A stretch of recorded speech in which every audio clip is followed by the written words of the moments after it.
Management accounting के बारे में जानने से पहले हम फाइनेंशियल अकाउंटिंग और कॉस्ट अकाउंटिंग के बारे में भी देखेंगे, क्योंकि हमारी जो मैनेजमेंट अकाउंटिंग है वो सारा डाटा हमारा फाइनेंशियल अकाउंटिंग और कॉस्ट अकाउंटिंग से लेती है। फर्स्टली सबसे पहले हम क्या डिस्कस करेंगे, फाइनेंशियल अकाउंटिंग क्या है। Financial accounting is the art of recording, classifying, summarising and interpretation of the financial results. Financial accounting हमारी क्या है, ये सारे स्टेप्स को फॉलो करके रिजल्ट्स कैलकुलेट करने में हमारी हेल्प करती है। किसी भी बिजनेस की फाइनेंशियल पोजीशन कैसी है उसको आइडेंटिफाई करने में हमारी हेल्प करती है। सबसे पहले जो हमने फीचर्स पढ़ी हैं फाइनेंशियल अकाउंटिंग की डेफिनेशन के अंदर, उनको समझेंगे हम। उनमें फर्स्ट हमारी क्या है, रिकॉर्डिंग। रिकॉर्डिंग हमारा क्या है, मैनेजमेंट का एक इम्पोर्टेंट फंक्शन है। रिकॉर्डिंग के अंदर हम क्या करते हैं, जब कोई भी ट्रांजेक्शन अकर होगी, कोई भी लेन देन होगा, सबसे पहले हम उसको क्या करते हैं, रिकॉर्ड करते हैं। रिकॉर्डिंग का काम हम किस में, जर्नल में करते हैं और सब्सिडरी बुक्स के अंदर हम करते हैं रिकॉर्डिंग का काम। उसके बाद हमारा दूसरा पॉइंट आता है क्लासीफाइंग का। क्लासीफाइंग के अंदर हम क्या करते हैं, जो भी हमारा एक टाइप का डाटा है उसको हम एक जगह पर कलेक्ट करते हैं। ये सारा काम हम किसके अंदर करते हैं, लेजर के अंदर करते हैं। सारा का मान लीजिए सेल से रिलेटेड डाटा है वो हम अलग से सेल्स बुक के अंदर रिकॉर्ड कर रहे हैं। परचेज से रिलेटेड डाटा वो परचेज बुक के अंदर, सेल्स रिटर्न बुक्स, अलग अलग बुक्स बनाकर हम एक टाइप की डाटा को एक जगह पर कलेक्ट करते हैं। इसके बाद हमारे पास थर्ड बारी आती है समराइजेशन की। समराइजिंग का मतलब क्या है, रिजल्ट्स को जो हमारे इंटरेस्टिंग पार्टीज हैं उनको कन्वे करना। लेकिन वो कन्वे किसके थ्रू करना, उसके लिए हम पहले समराइजिंग फॉर्म में अकाउंट्स तैयार करते हैं। उसके लिए हम सबसे पहले ट्रायल बैलेंस तैयार करते हैं, उसके बाद हमारा ट्रेडिंग प्रॉफिट एंड लॉस और बैलेंस शीट। जो हमारा फोर्थ पॉइंट है डेफिनेशन में, वो है हमारा इंटरप्रिटेशन। इंटरप्रिटेशन हमारा किस में हेल्प करता है, कंक्लूजन फाइंड आउट करने में। हमारे बिजनेस की फाइनेंशियल पोजीशन क्या है, प्रॉफिटेबिलिटी क्या है, उस कंक्लूजन को हम इंटरप्रिटेशन के अंदर फाइंड आउट करते हैं और उसको इंटरेस्टेड पार्टीज, हमारे डेटर, क्रेडिटर, बैंकर, इन्वेस्टर, जो भी हमारे बिजनेस के बारे में इंफॉर्मेशन जानना चाहते हैं, उनको हम ट्रेडिंग प्रॉफिट एंड लॉस से वो इंफॉर्मेशन इंटरप्रिटेशन के अंदर कन्वे करते हैं। इसके बाद हमारे जो नेक्स्ट टॉपिक है वो है हमारा प्रिंसिपल ऑफ फाइनेंशियल अकाउंटिंग। हमारे अकाउंटिंग प्रिंसिपल्स हैं, उनको हमने दो पार्ट्स के अंदर डिवाइड किया है कि हमारा अकाउंटिंग कंसेप्ट है, दूसरा हमारा अकाउंटिंग कन्वेंशन है। अकाउंटिंग कंसेप्ट हमारे क्या होते हैं, अकाउंटिंग कंसेप्ट हमारे वो सिस्टमेटिक रूल्स हैं जो हम अकाउंटिंग या बिजनेस ट्रांजेक्शन को रिकॉर्ड करते टाइम या अकाउंटिंग करते टाइम फॉलो करते हैं। एक सिस्टमेटिक रिकॉर्ड जो अकॉर्डिंग टू रूल्स। दूसरा है हमारा अकाउंटिंग कन्वेंशन। अकाउंटिंग कन्वेंशन हमारी किस पर बेस्ड होती हैं, ट्रेडिशंस और कन्वेंशंस पर बेस्ड होती हैं, जो केवल बिजनेस को स्मूथली कंडक्ट करने के लिए हम फॉलो करते हैं, ताकि बिजनेस के अंदर हमारे जो रिकॉर्ड्स हैं वो कंपेरेबल हों, हमारे अकाउंट्स कंपेरेबल हों। इसलिए हम क्या करते हैं, कुछ अकाउंटिंग कंसेप्ट और कन्वेंशन को देखेंगे। पहले अकाउंटिंग कंसेप्ट में हमारा फर्स्ट बिजनेस एंटिटी कंसेप्ट। इस कंसेप्ट के अंदर हम क्या मान के चलते हैं, जो बिजनेस का ओनर है उसका हमारी एंटिटी अलग है और बिजनेस की एंटिटी अलग है। अगर बिजनेस का ओनर हमारी मान लीजिए बिजनेस के खर्चों में से या बिजनेस की इनकम में से कोई पर्सनल एक्सपेंडिचर करता है, तो हम उसको बिजनेस एक्सपेंडिचर नहीं मानेंगे, बल्कि वो खर्चा हमारा किसका माना जाएगा, अलग से उसका पर्सनल खर्चा माना जाएगा। मालिक का बिजनेस का एक्सपेंडिचर मानकर उसकी हम एंट्री नहीं करेंगे। दूसरा कंसेप्ट देखो, हमारा दूसरा कंसेप्ट है हमारा गोइंग कंसर्न कंसेप्ट। इस कंसेप्ट के अंदर हम क्या मान के चलते हैं कि बिजनेस हमारा लंबे टाइम तक फ्यूचर में रन करता रहेगा। हम मान के चले कि हम 10 साल तक काम करेंगे, 20 साल तक काम करेंगे, उसी हिसाब से हम फिक्स असेट्स के अंदर इन्वेस्टमेंट करते हैं, उसी हिसाब से हम कैपिटल इंट्रोड्यूस करते हैं फॉर्म के अंदर। थर्ड कंसेप्ट हमारा क्या, मनी मेजरमेंट कंसेप्ट। इस कंसेप्ट के अंदर हम क्या मान के चलते हैं, केवल अकाउंट्स के अंदर हम उन्हीं ट्रांजेक्शन को रिकॉर्ड करेंगे जिनको हम मनी की फॉर्म में मेजर कर सकते हैं। हमारी जो नॉन मॉनेटरी ट्रांजेक्शन है, मान लीजिए मैंने 5,000 रुपये का कुछ खरीदा, कुछ परचेज किया, 5,000 रुपये की कुछ सेल की, 5,000 रुपये किसी से उधार लिए, किसी को दिए, ये सारी हमारी क्या है, मनी ट्रांजेक्शन है, इनको अकाउंट्स के अंदर इंक्लूड करेंगे। दूसरा हमारा जो क्वालिटेटिव टर्म्स है, मान लीजिए हमारी सेल्स पॉलिसी है, हमारी सेल्स पॉलिसी फेवरेबल थी या अनफेवरेबल थी, प्रोडक्शन पॉलिसी है हमारी, या हमारे एम्प्लॉयर और एम्प्लॉय के बीच में रिलेशन हैं, ये सारी चीज़ें हम अकाउंट्स के हमारे लिए बेनिफिशियल तो बहुत है, इनके बिना बिजनेस को स्मूथली कंडक्ट करना हमारे लिए इजी टास्क नहीं होगा, लेकिन फिर भी इनको हम अकाउंट्स के अंदर इंक्लूड नहीं करते, केवल क्वांटिटेटिव टर्म्स को ही हम अकाउंट के अंदर इंक्लूड करते हैं। एक कंसेप्ट है हमारा कॉस्ट कंसेप्ट। कॉस्ट कंसेप्ट हमें क्या बताता है, transactions are recorded in the books on the basis of the cost. Which has been actually borne. हम अकाउंट्स के अंदर किसकी एंट्री करते हैं, कौन सी वैल्यू की एंट्री करते हैं। मान लीजिए एक असेट्स मैंने खरीदी थी 2005 में, उस टाइम पर उसकी वैल्यू 5000 रुपीज़ थी और आज उसकी मार्केट वैल्यू है 10,000।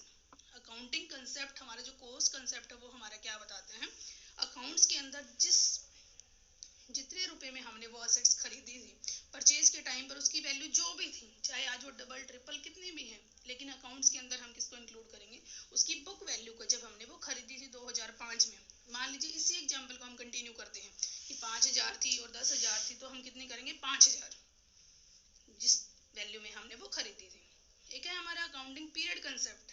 अकाउंटिंग पीरियड कंसेप्ट हमारा क्या बताता है, जैसे हमारा 1 ईयर का टाइम पीरियड होता है 1 जनवरी टू 31 दिसंबर, उसी तरह अकाउंट्स प्रिपेयर करने का भी है एक हमारा टाइम पीरियड है जिसको हम अकाउंटिंग पीरियड बोलते हैं। जनरली हमारा 31 मार्च टू 1 अप्रैल या 1 अप्रैल टू 31 मार्च हमारा अकाउंटिंग पीरियड है। उस टाइम की जितनी भी ट्रांजेक्शन होंगी उनको हम अकाउंट्स के अंदर इंक्लूड करेंगे। ये थे हमारे कुछ अकाउंटिंग कंसेप्ट। अब हम देखेंगे हमारी कन्वेंशन कौन कौन सी है, वो कौन कौन सी ट्रेडिशंस हैं जिनके बेस पर हम अकाउंट तैयार करते हैं। उनमें फर्स्ट है हमारी convention of consistency. Convention of consistency हमारी क्या बताती है कि फाइनेंशियल स्टेटमेंट हमें जर्नल रूल्स या स्टैटिक रूल्स के बेस पर तैयार करने चाहिए। जर्नल और स्टैटिक रूल्स का मतलब क्या है, हमारे same rules, same accounting policy procedure हमें हर साल अडोप्ट करनी चाहिए ताकि हमारे अकाउंट्स कंपेरेबल हों, रिलायबल हों। मान लीजिए मैंने इस बार डेप्रिसिएशन लगाया स्ट्रेट वैल्यू मेथड से और अगली बार मैंने लगा दिया रिटन डाउन वैल्यू मेथड से, उस टाइम पर हमारे अकाउंट्स कंपेरेबल नहीं होंगे। इसके लिए हमें क्या करना होगा, मान लीजिए 5 साल के डेटा में कंपेयर कर रही हूँ तो सेम अकाउंटिंग पॉलिसी प्रोसीजर हमें अडॉप्ट करनी होगी। अगला हमारा convention of materiality and fully disclosure. ये कन्वेंशन हमें क्या बताती है कि सारी की सारी अकाउंटिंग इंफॉर्मेशन को हमने फुली डिस्क्लोज करना है। कितनी एसेट्स की वैल्यू है, वैल्यूएशन का मेथड हमारा क्या है, कोई भी आइटम ऐसी नहीं छोड़नी जिनको हम अकाउंट्स के अंदर डिस्क्लोज ना कर पाएँ। सारी चीज़ें हमने फुली डिस्क्लोज करनी है। दूसरा हमारा बात आती है मैटेरियलिटी। एक आइटम की मैटेरियलिटी किस पर डिपेंड करती है, उस रिलेटेड असेट्स पर डिपेंड करती है, उसकी टोटल इनकम, उसका टोटल एक्सपेंडिचर। मान लीजिए हम एक एग्जांपल लेके चलते हैं, किसी बिजनेस की टोटल फर्म है, टोटल सेल 10,000 रुपीज़, वहाँ पर अगर 500 रुपये की सेल को हम क्या मान के चल रहे हैं कि वो मटेरियल आइटम है, 10,000 में से अगर 500 की कोई भी गड़बड़ है तो वो हमारे अकाउंट्स को पूरी तरह से अफेक्ट करेगी। इसके दूसरी ही तरफ हम क्या मान के चलते हैं, मान लीजिए हमारे बिजनेस की सेल है 10 लाख रुपए या 10 करोड़ रुपए है, वहाँ पर 500 हमारे लिए इमैटेरियल टर्म्स हैं। उस इमैटेरियल टर्म को हम क्या कर सकते हैं, दूसरी आइटम के साथ मिक्सअप कर सकते हैं। थर्ड कन्वेंशन हमारी क्या है, convention of conservatism. Convention of conservatism हमें क्या बताती है कि दो कंसेप्ट यहाँ पर हम लेके चल रहे हैं, एक्सपेक्टेड प्रॉफिट और एक्सपेक्टेड लॉस। फ्यूचर में हमें प्रॉफिट होने वाला है या फ्यूचर में हमें लॉस। इस कन्वेंशन के अंदर हम क्या मान के चलते हैं, अगर हमें लगता है कि हमें फ्यूचर में लॉस होने की प्रोबेबिलिटी है, उसके लिए हम क्या करेंगे, पहले से ही प्रोविजन बनाकर चलेंगे। दूसरी तरफ अगर हमें लगता है कि प्रॉफिट की पॉसिबिलिटी है, उसको हम बुक्स के अंदर तभी रिकॉर्ड करेंगे जब एक्चुअल में हमारे हाथ में वो प्रॉफिट आ जाएगा, जब एक्चुअल में वो प्रॉफिट हमें रियलाइज हो जाएगा। ये कुछ हमारे अकाउंटिंग कंसेप्ट कन्वेंशन थे। कुछ लिमिटेशन भी हैं हमारी फाइनेंशियल अकाउंटिंग की। लिमिटेशन हमारी क्या है कि केवल हम रिकॉर्डेड फैक्ट्स को ही लेकर चल रहे हैं, जो पहले से रिकॉर्डेड फैक्ट है, हिस्टोरिकल इन्फॉर्मेशन है, उसी को हम यूज़ कर रहे हैं। हो सकता है वहीं पर हमने रिकॉर्डिंग में गलती की हो, अगर वहाँ रिकॉर्ड में गलती की है तो हमारा ट्रेडिंग प्रॉफिट एंड लॉस और बैलेंस शीट हमारे बिजनेस की ट्रू पिक्चर को प्रेजेंट नहीं कर पाएगा। इसी कड़ी में हम दूसरा करेंगे कॉस्ट अकाउंटिंग। क्या है हमारी जो सेकंड टेक्निक है हमारी, वो है हमारी अकाउंटिंग के डेवलपमेंट की सेकंड स्टेज है हमारी कॉस्ट अकाउंटिंग। कॉस्ट अकाउंटिंग हमारी हेल्प करती है किसी भी गुड्स के टोटल कॉस्ट फाइंड आउट करने में, पर यूनिट कॉस्ट फाइंड आउट करने में, या कॉस्ट के कौन कौन से एलिमेंट हैं उनको हम कॉस्ट अकाउंटिंग के अंदर स्टडी करेंगे। एक डेफिनेशन हम देखेंगे कॉस्ट अकाउंटिंग की। Cost accounting is the technique and process of ascertainment of cost. Cost accounting हमारी एक टेक्निक है जो कॉस्ट के डिटर्मिनेशन में हमारी हेल्प करती है। हमारी टोटल कॉस्ट कितनी होगी, पर यूनिट कॉस्ट कितनी होगी, किन किन एलिमेंट्स को जोड़कर हमने टोटल कॉस्ट फाइंड आउट की है। इसके बाद हम कुछ देखेंगे objectives of cost accounting. Cost accounting हमारी किस में हेल्प करता है, कॉस्ट डिटर्मिनेशन में हमारी हेल्प करता है। कॉस्ट अकाउंटिंग का मेन ऑब्जेक्टिव क्या है, कॉस्ट को रिकॉर्ड करना, क्लासिफाइंग करना, एनालाइज करना, इंटरप्रेट करना, वो हमने फाइनेंशियल अकाउंटिंग के अंदर पढ़ी थी। एक हमारी कॉस्ट अकाउंटिंग मैनेजमेंट की कॉस्ट कंट्रोल करने में हेल्प करता है। काफ़ी सारी हमारे पास टेक्निक्स हैं कॉस्ट को कंट्रोल करने की। बजटरी कंट्रोल है, स्टैंडर्ड कंट्रोल है, हमारे पास मटेरियल और लेबर या दूसरे टाइप के वेरिएंसेस हैं जो हमें कॉस्ट को कंट्रोल करने में हमारी हेल्प करते हैं। एक है हमारा सेलिंग प्राइस को डिटरमाइन करने में कॉस्ट अकाउंटिंग हमारी हेल्प करता है। सेलिंग प्राइस हमारी क्या होती है, किसी भी गुड्स को, प्रोडक्ट को कितने रुपए में हम सेल करेंगे, वो सेलिंग प्राइस हम कैसे डिटरमाइन करते हैं। अगर हमारे पास किसी गुड्स की एक्चुअल कॉस्ट है, कॉस्ट के अंदर हम desire level of profit add कर देते हैं, तो वो हमारे पास क्या हो जाएगी, उस गुड्स की सेलिंग प्राइस हो जाएगी। मान लीजिए मैंने 100 रुपए की गुड्स की कॉस्ट है, टोटल गुड्स को बनाने में 100 रुपए खर्च किया और मैं चाहती हूँ कि मुझे 10% एक्सपेक्टेड प्रॉफिट उससे मिलना चाहिए। इसका मतलब उस गुड्स को मैं कितने में सेल करूँ, 110 में सेल करूँ, तभी तो मुझे 10 रुपए प्रॉफिट मिलेगा, 100 तो मैंने खर्च ही किया है।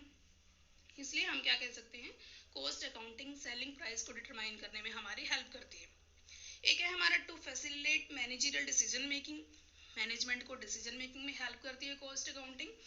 Total cost per unit cost को देखकर हम क्या पता लगा सकते हैं, किस प्रोजेक्ट, कोई भी प्रोजेक्ट कौन सा ऐसा है जिसके अंदर हम एक्सपेंशन करें, कौन सा ऐसा जिसको हम शट डाउन कर दें, कौन सा प्रोडक्ट ऐसा है जिसको बनाना ठीक रहेगा, कौन सा ऐसा है जिसको मार्केट से हमें एक्सपोर्ट करना या मार्केट से खरीदना हमारे लिए बेनिफिशियल रहेगा। कई सारे डिसीजन लेने में हमारी कॉस्ट अकाउंटिंग हमारी हेल्प करेगी।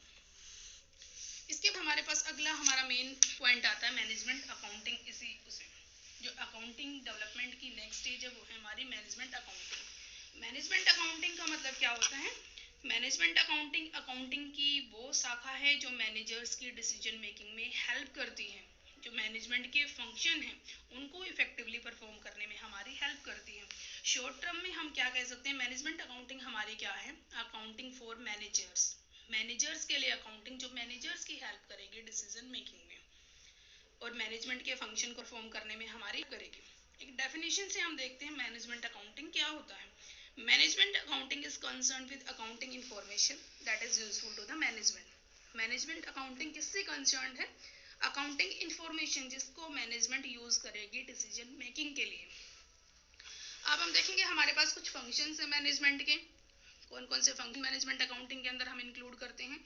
फर्स्ट है हमारा प्रोवाइड्स डेटा, जो मैनेजर्स हैं उनको डाटा कौन प्रोवाइड करता है, मैनेजमेंट अकाउंटिंग प्रोवाइड करती है, जो मैनेजर्स की फ्यूचर में डिसीजन मेकिंग में हेल्प करेगी। सेकंड फंक्शन हमारा मॉडिफाइज डेटा, डेटा को मॉडिफाई भी कौन करता है, हमारी मैनेजमेंट अकाउंटिंग करेगी। जो फाइनेंशियल बुक्स के अंदर जो डेटा है वो इतनी अप्रोप्रिएट फॉर्म में नहीं होता जिससे हम हर टाइप का डिसीजन ले पाए। मान लीजिए यहाँ पर मैं एक एग्जांपल के थ्रू हम बता सकते हैं, टोटल सेल को हम कैसे मॉडिफाई कर सकते हैं, टोटल सेल एरिया के अकॉर्डिंग कितनी है, प्रोडक्ट के अकॉर्डिंग हमारी कितनी है, इससे हमें आसानी से पता चल जाएगा कहाँ पर कौन से एरिया में हमारी सेल कम है, कहाँ पर हम बढ़ा सकते हैं। इस टाइप के डिसीजन लेने में मैनेजमेंट अकाउंटिंग मैनेजर्स की हेल्प करती है। एक है हमारा इंटरप्रिटेशन ऑफ डेटा, डेटा को मीनिंगफुल मैनर में प्रेजेंट करने में भी फाइनेंशियल जो मैनेजमेंट अकाउंटिंग है वो हमारी हेल्प करती है। इसके लिए हम कई सारे comparative financial statement, common size statement, trend, percentage, ratio analysis, ये सारी टेक्निक यूज करके हम डेटा को मीनिंगफुल वे में प्रेजेंट करते हैं। इसके अलावा to help in planning, organising, staffing, directing, controlling, motivating, communication, even decision making, जो मैनेजमेंट के सारे फंक्शन है जो मैनेजमेंट के अंदर भी पढ़ते हैं, प्लानिंग क्या करें, कब करें, कैसे करें, सारे फंक्शंस को परफॉर्म करने में भी मैनेजमेंट अकाउंटिंग हमारी हेल्प करती है। इसके अलावा जब हम मैनेजमेंट अकाउंटिंग के स्कोप की बात करते हैं, मैनेजमेंट अकाउंटिंग के अंदर ही हमारा फाइनेंशियल अकाउंटिंग भी इंक्लूड है, क्योंकि मैनेजमेंट अकाउंटिंग फाइनेंशियल अकाउंटिंग से भी डेटा लेती है, कॉस्ट अकाउंटिंग से भी डेटा लेती है, बजटरी कंट्रोल से भी, इन्वेंट्री कंट्रोल से भी, टैक्सेशन, रिवैल्यूएशन अकाउंटिंग या इवन हमारी इंटरिम ऑडिट एंड रिपोर्टिंग, ये सारे भी हमारे किसके पार्ट हैं, मैनेजमेंट अकाउंटिंग के ही पार्ट है, क्योंकि मैनेजमेंट अकाउंटिंग अलग अलग डिफरेंट अकाउंट से डाटा लेकर मैनेजर्स की हेल्प करती है फ्यूचर डिसीजन मेकिंग में। इसके अलावा भी आगे हम मैनेजमेंट अकाउंटिंग की कई सारी टेक्निक्स पढ़े 1 by 1 चैप्टर के अंदर। रेशियो एनालिसिस हमारी कैसे हेल्प करती है, कौन सा रेशियो बेस्ट है, मान लीजिए हम करंट रेशियो की ही बात करें, करंट एसेट्स और करंट लाइबिलिटी का कितना प्रपोर्शन एक फर्म के लिए बेनिफिशियल हो सकता है, ये डिसाइड करने में हमारी रेशियो एनालिसिस हमारी हेल्प करती है। और भी कई कई सारे रेशियो हैं हमारे, total assets to shareholder fund है हमारा, कई सारे रेशियो। इसके अलावा जैसे कैपिटल बजटिंग की टेक्निक है हमारी, किस प्रोजेक्ट के अंदर हम पैसा इन्वेस्ट करें, किसको हम छोड़ दें, वहाँ पर हमारा पे बैक पीरियड मेथड है, internal rate of returns method है, एक हमारा average rate of returns method है। ये मेथड हमें क्या बताते हैं, किस प्रोजेक्ट के अंदर हम इन्वेस्टमेंट करें और किसको हम फॉरगो कर दें। अलग अलग मेथड्स कैलकुलेट करने के अलग अलग तरीके हैं। इसी तरह हमारा कैपिटल स्ट्रक्चर का है, कैपिटल का कौन सा प्रपोर्शन यूज़ करें ताकि हमारी वैल्यू फर्म ज़्यादा हो। डिविडेंड पॉलिसी डिसीजन है, हमारे फाइनेंशियल कंपैरेटिव फाइनेंशियल स्टेटमेंट है। ये सारे हम वन बाय वन अलग अलग चैप्टर्स के अंदर स्टडी करेंगे। ये हमारी सारी techniques of cost, techniques of management accounting, ratio है, comparative statement, capital budgetings. Thanks student, बाकी नेक्स्ट क्लास में डिस्कस करेंगे।